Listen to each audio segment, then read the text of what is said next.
Hello বন্ধুরা, তোমরা সবাই কেমন আছো? আশা করি সবাই ভালো আছো।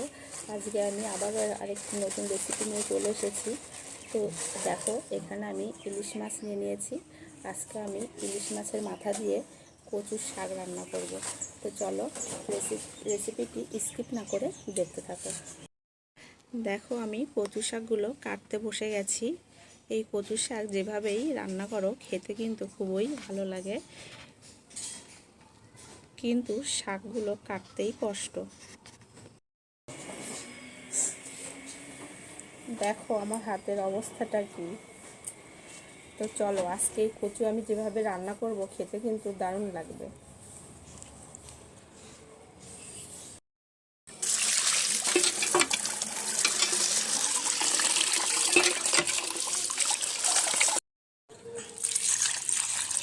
কচুটা ধোয়াই গেছে, এবার আমি মাছটাও খুব ভালোভাবে ধুয়ে নেব।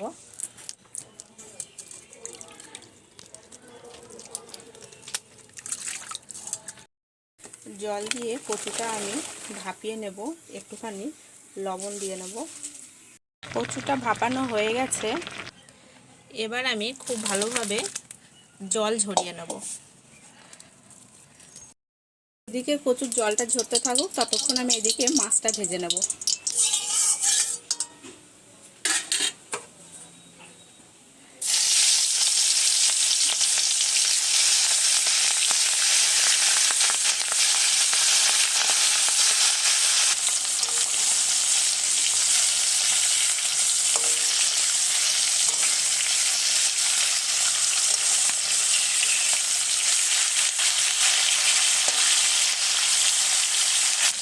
মাছটা আমার ভাজা হয়ে গেছে, এবার আমি মাছটা তুলে নেব।